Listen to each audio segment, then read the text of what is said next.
Hey, I'm Alex. This is my wife, Allie, and we are the Bishops. We've got two wonderful kids. Our daughter is Alexa, and our son is AJ. So we were in Conway for Thanksgiving. We were actually at my grandma's house, and she noticed that AJ had a lump on his left wrist, and of course asked us if we had ever seen it before. And of course we're like, no, had no idea. So we took him to a family doctor down there. He took a scan and just didn't like how it looked, and so he told us to take AJ down to Children's while we were down in Central Arkansas. When we found out about the lump, and it kind of got serious when we went to Children's at first, I feel like fear kind of started to creep in. At first you're thinking, oh, it's a lump, like it's just a cyst, there's no way it's anything else. Completely healthy 4-year-old child.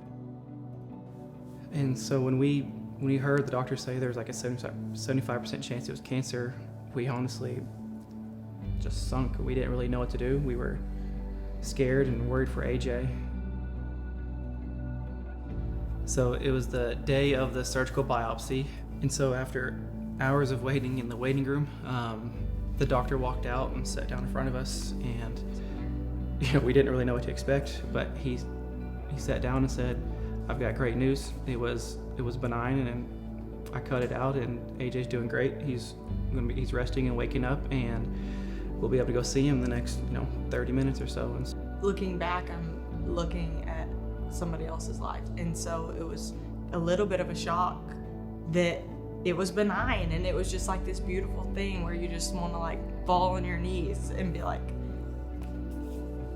we know this is you, God. Like, it was so evident that God had touched our child's body through the power of prayer and just the week of fasting, and we had thousands of people praying for our child, which is just humbling and beautiful how the body of Christ comes together to do things like that. But I think the overwhelming feeling was just like, life can go on and I can breathe again.